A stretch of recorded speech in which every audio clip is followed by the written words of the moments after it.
I'm depressed. I'm always depressed. I suffer from manic depression and bipolar. I just got diagnosed with like being bipolar. For me to not feel that pain, I just continued on. Like I didn't. It was more like I don't give a fuck. I want to be high. I don't want to feel shit. Blocks out certain thoughts in my head. I just continue on like that. You know what I mean? And then like after it's done, I go back into it. You know what I mean? Because I don't want to feel that fucking reality of it. Was there anybody you watched battle addiction growing up?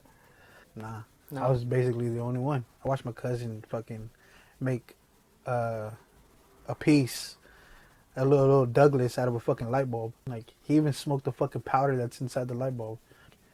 And there was a time where me and him were like super broke, and we were trying to make money. And I hate to say it, but we tried to make some meth. You know what I mean? We tried to cook shit up and sell it. Thankfully, we weren't able to sell it because nobody trusted us. They looked at us like these raggedy looking motherfuckers. Like, who's gonna want to buy shit off of us? You know what I mean? That will always stick in my head because I could have killed somebody. Definitely. You know what I mean? I could have just murdered out. That's fucking murder. That's manslaughter. You know what I mean? Like, that wouldn't stick well with me. You know what I mean? Like my conscience fucking continues to this day. Like it fucks with me. You know? So you don't think your surroundings or how you grew up contributed to you using? Um, Not using, but it added to my depression. What was it about growing up that was hard? The neglect, the lack of emotional love. You know what I mean? Like it was my parents. I always try to look for acceptance to my parents. They were never home. You know what I mean? They were never home. They were always working. So my sister, my older sister, she would take care of us. And then when she got married, she bounced. And so was my brother, my little sister, and myself. You know what I mean? He would take care of us when he had time, or when he wasn't in the streets. When he got deported, like same thing. My parents were never around, so it was just me and my little sister, fucking at home. They're providing for us. You know what I mean? Putting clothes on our backs, food on our table. Like it, I understand it now, but back then I didn't understand it. Like, why were you guys always gone, and always being so negative when you got home? I mean, all we wanted to do was just fucking have a hug, and you know what I mean, like a little bit of like, oh, I love you, mijo, like whatever. You know what I mean? Like, nah, it was more like, what the fuck do you want? Get the fuck out of here. I isolated myself. I started like, going getting going towards the street to find that, and I did. I found all that in the streets. I was always like getting set to the side. You know what I mean?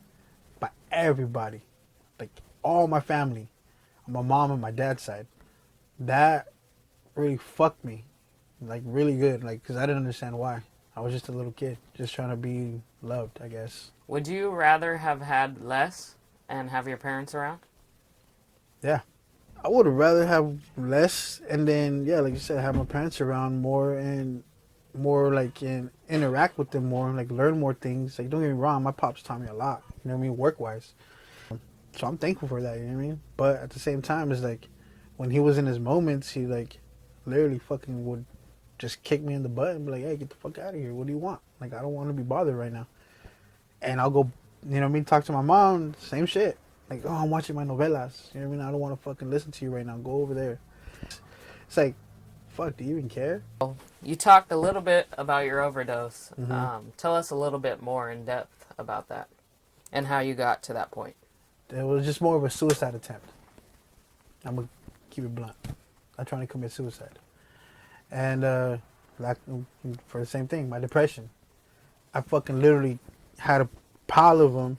I had Tylenol liquid gels. One day I was just like, I don't want to live anymore. I wanted to die.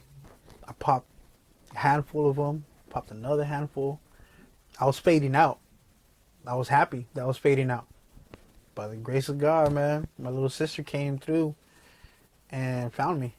The doctor said if she wouldn't have came, like if I was like, I think like an hour later or something like that, or some, it was something around that time frame, that would have been dead. I was more mad at the fact that I didn't die than my sister finding me. You know what I mean? I was like, all right, whatever. This is not gonna work. I'm gonna try something else. Cocaine, same thing. I overdosed on that. But like I said, I was determined. I was like, this time I'm gonna fucking die. Nope. That same fucking moment, my little sister popped in and found me. I was like, what the fuck? Just let me die. And then my little sister was bawling her fucking eyes out. How old was she? Oh man, in her teens, like 18. And you didn't feel bad at the moment that you were putting her through that? Nah, No. because I didn't give a fuck. You know what I Yeah. mean? I didn't give a fuck about nobody. And so that was my second attempt. And then once the cocaine, you know what I mean, became into tweak to fucking crystal meth.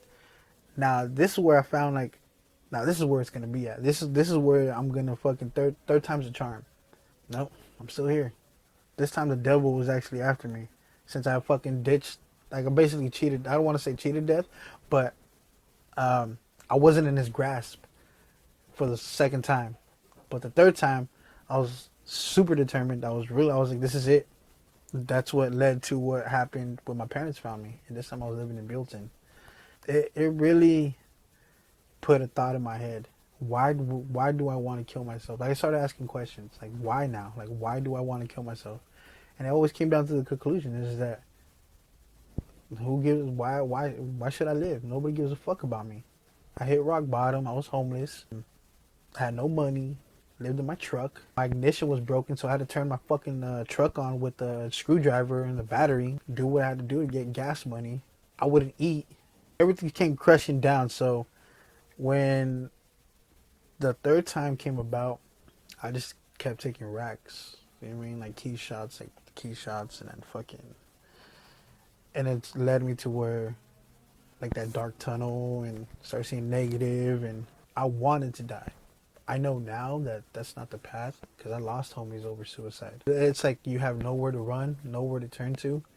All doors are closed. That's what led me to these overdoses, my depression. It sounds crazy, but I heard voices. To this day, I hear voices. Sounds crazy and shit, but it's just that motherfucker wants my soul, and then let's say he's just more mad now that I don't give it to him.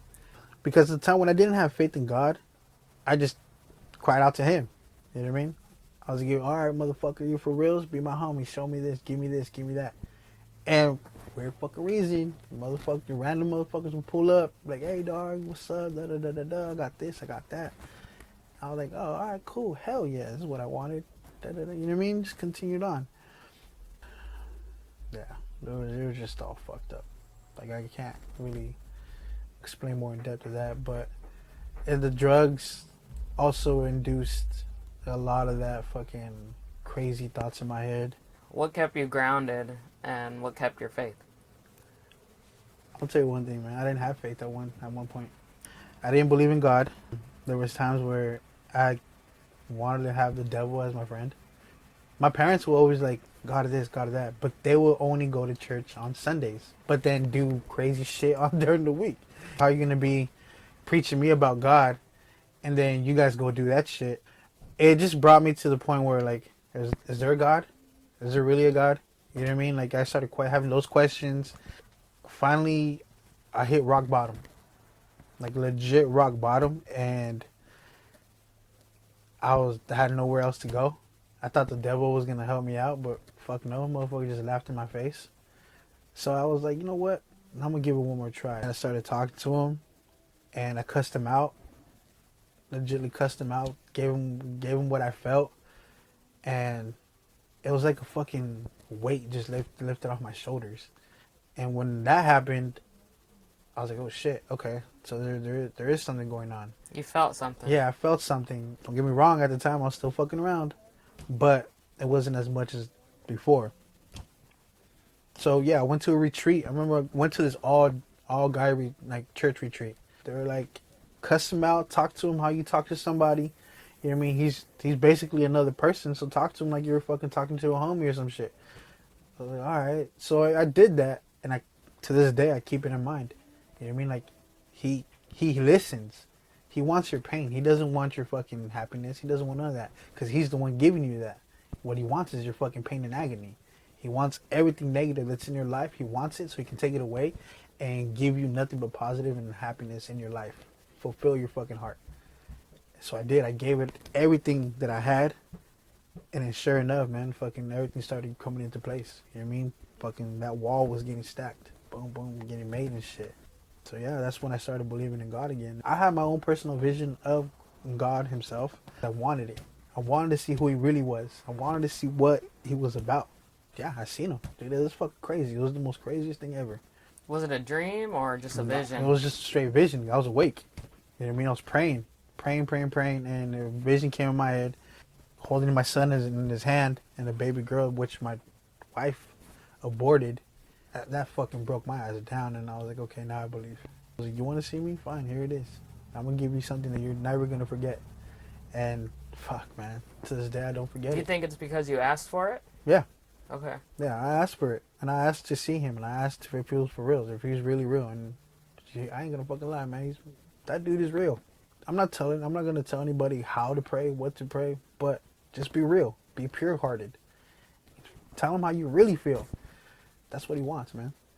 And I guarantee you that weight is gonna come off your shoulders, and you're gonna feel so much better, and things are gonna start piling fucking up to the point where you're like, damn, I love this feeling. You know, and it's never gonna go away. A lot of people have alternatives to doing drugs once they become clean and sober. Mm-hmm. What's yours? Music, skateboarding, and collecting art, as you can see. The moment I step into College Park, everything outside the world is irrelevant. I don't give a fuck about what's going on in the world right now. You know what I mean? When I'm in there, because everything's about my motherfucking board and myself. So skateboarding does help me a lot, and it helps me keep my fat ass and fit. Like, you know what I mean? You know what I mean? It keeps me happy. I thank God every day I wake up.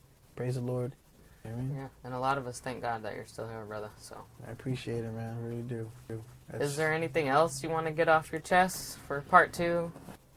Be careful, man. Love your life. I lost a lot of homies.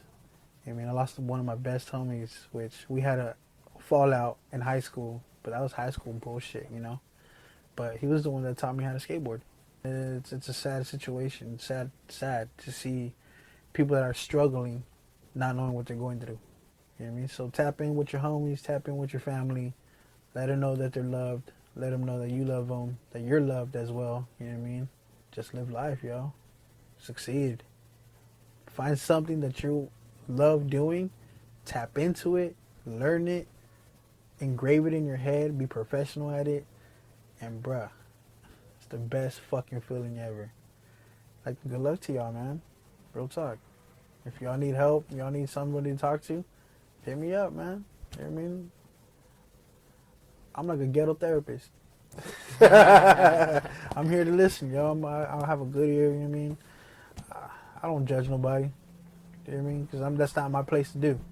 I'm not that type of person, you know what I mean? Like, I love everybody. I love people. I mean, you can hit me up on my Instagram, Facebook, you know, Facebook Messenger, Snapchat. You know what I mean? Like, y'all can find me.